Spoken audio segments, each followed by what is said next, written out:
Olá, sejam bem-vindos a mais uma aula de História. Hoje nós vamos falar das civilizações, de quando começamos a nos organizar em sociedade. A gente ouviu falar já dos grupos humanos, da passagem desses grupos da Ásia para a América. E aí disseram que passaram lá pelo Estreito de Bering, que foi lá na regiãozinha que hoje é o Alasca. Não, eles vieram do Oceano Pacífico e se instalaram na América do Sul. Então, gente, são várias teorias e pode ter certeza, a cada dia e a cada era vai ser criada uma nova teoria. Porque o homem não se contenta e ele sempre vai inventar alguma coisa. Então, como é que vai surgir essas civilizações? Bom, as civilizações elas vão surgir a partir da sedentarização, quando os indivíduos eles começam a se fixar em um local.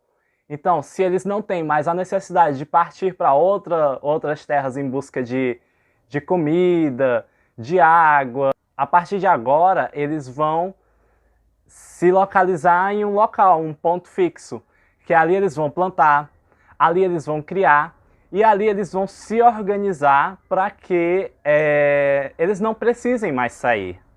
Então é assim que as primeiras civilizações elas vão surgir. O que vai caracterizar também muito essas civilizações é a questão da organização. Então, essas sociedades elas são muito bem organizadas e elas se diferem umas das outras. E de uma certa forma, vai acontecendo umas uniões entre uma sociedade e outra. Aliás, a sociedade, vamos dizer, grupos, né?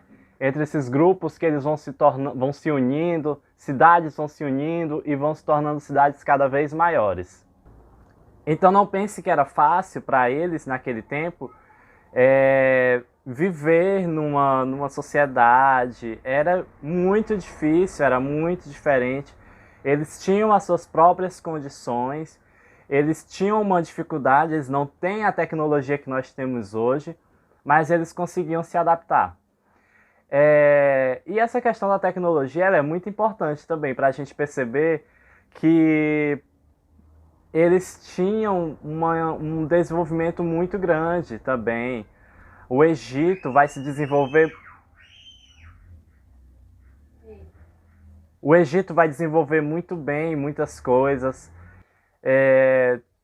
Nessas sociedades, a gente pode destacar duas muito importantes. Uma delas é a Mesopotâmia e a outra é o Egito, que nós vamos estudar no decorrer desse capítulo. E vamos de início já com a Mesopotâmia. Bom, a Mesopotâmia, tanto a Mesopotâmia como o Egito, elas vão se desenvolver numa região chamada de Crescente Fértil. E o que seria esse chamado Crescente Fértil? São regiões extremamente secas, elas são localizadas em locais onde há rios.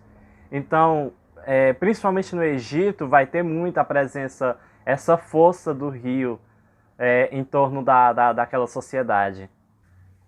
No Egito, vai ter a força do grande rio Nilo, que ele era não só um rio, mas era uma divindade. Eles respeitavam de tal forma o Nilo que ele fazia parte dos seus rituais, das suas crenças. Era muito forte essa ligação do povo egípcio com o rio Nilo. Na Mesopotâmia, ela vai estar entre dois rios que são conhecidos, que são os rios Tigre e o rio Eufrates. Primeiro, antes de tudo, vamos entender o que é Mesopotâmia. Meso, no grego, significa meio.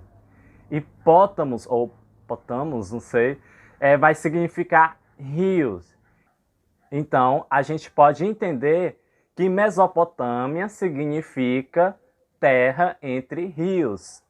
Por isso, ela é cortada pelos dois rios, que são dois rios muito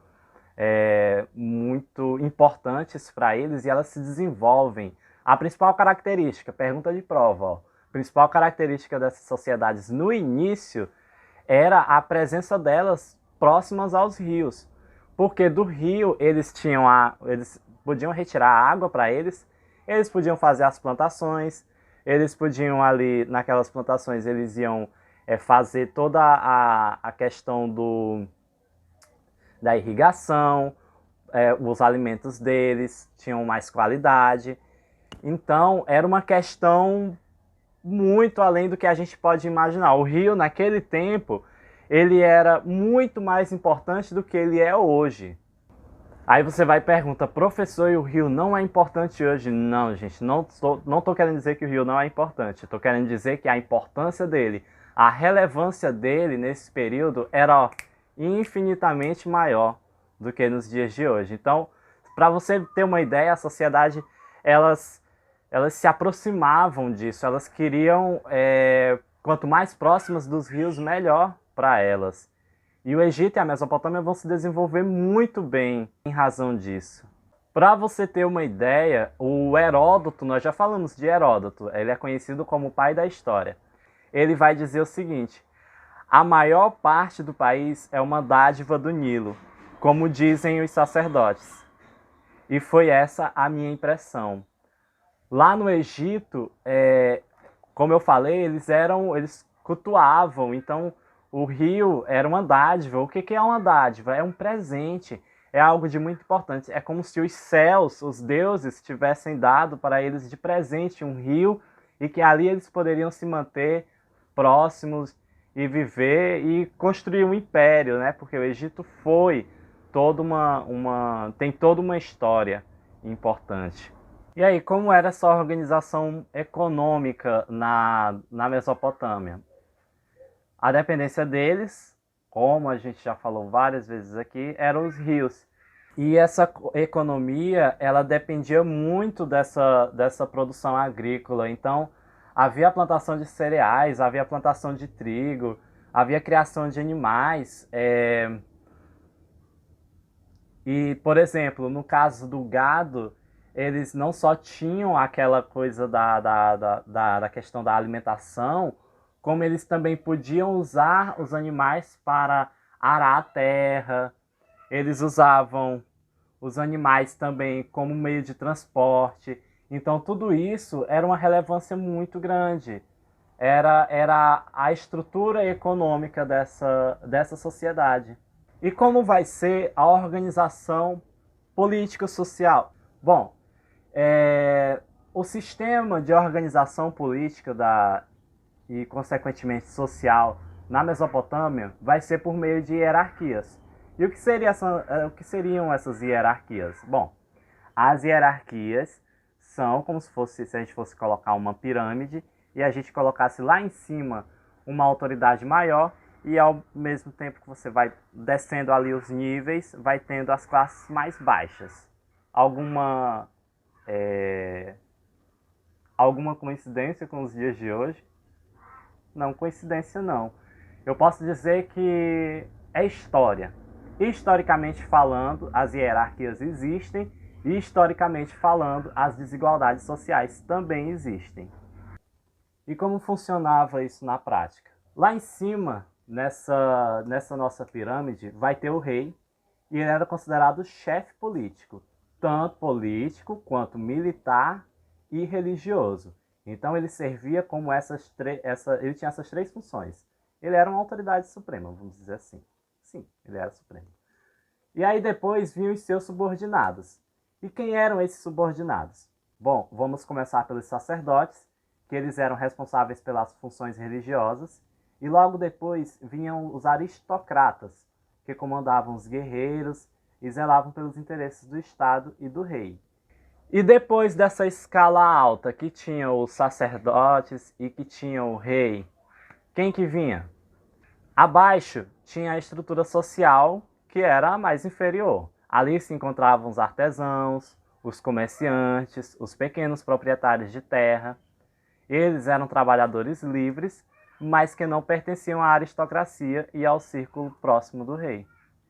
E na base da estrutura, ou seja, na menor, na mais baixa, estavam os agricultores, os caçadores e os criadores. Além disso, tinha também os escravizados. Lembrando que aqui a gente não pode cometer o erro do anacronismo. Essa sociedade de escravos, ela não era a mesma sociedade escrava que vivia aqui no Brasil. Quando você tem uma ideia de escravo, eu, por exemplo, sou assim. Quando se tem uma palavra escravo, você automaticamente liga para a escravidão aqui no Brasil. E não era assim, a escravidão africana, que acontecia aqui na América Portuguesa, nas terras desses nossos Brasis. E não era bem assim. Essa escravidão aqui ela vai ocorrer de outra forma. Quase todas as terras, para falar a verdade, elas pertenciam ao rei, ao Estado. Então o rei era que controlava tudo isso. Hoje você tem aí sua casinha, então o seu pai ele é o dono dessa casa.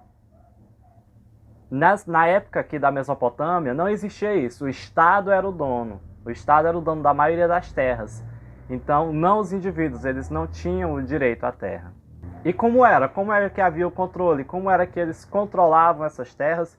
E como que viviam, já que os povos não tinham direito a ter terra própria. Elas eram administradas pelos líderes religiosos e pelos líderes políticos. E havia uma certa distribuição de produção, né, de acordo com a necessidade das pessoas que viviam nessa sociedade. Você acha que isso funcionava na prática? Claro que não, né? Por isso que existe toda essa desigualdade social até os dias de hoje. Então sempre vai ter os que vão tirar muito proveito disso e os que não vão tirar proveito nenhum dessas coisas. E aí vamos imaginar a relação deles com o trabalho e vamos imaginar a relação deles com o Estado. Cada família, ela tinha o direito de ter uma determinada terra, que lembrando, não era dela. Mas ela tinha o direito de plantar e colher, e a colheita ia ser dela. Não ia ser dela, peguei vocês. A colheita não ia ser dela, ia para o Estado e depois era repassado para ela. Um X valor, um X tanto, de acordo com a sua produção. Então era mais ou menos assim que funcionava. Era como se você trabalhasse numa empresa e você vendesse muitas coisas e no final você ia receber uma certa porcentagem daquilo. É isso, a gente se vê na próxima aula, que a gente vai continuar falando. A próxima aula a gente vai falar sobre a organização religiosa da Mesopotâmia, bem como a gente vai falar dos povos, quem eram esses povos, porque a Mesopotâmia não era como hoje um país como o Brasil, não, era um conjunto de vários povos que ali viviam. Nós vamos falar sobre eles e nós vamos falar também da cultura da Mesopotâmia. Um beijo e até mais.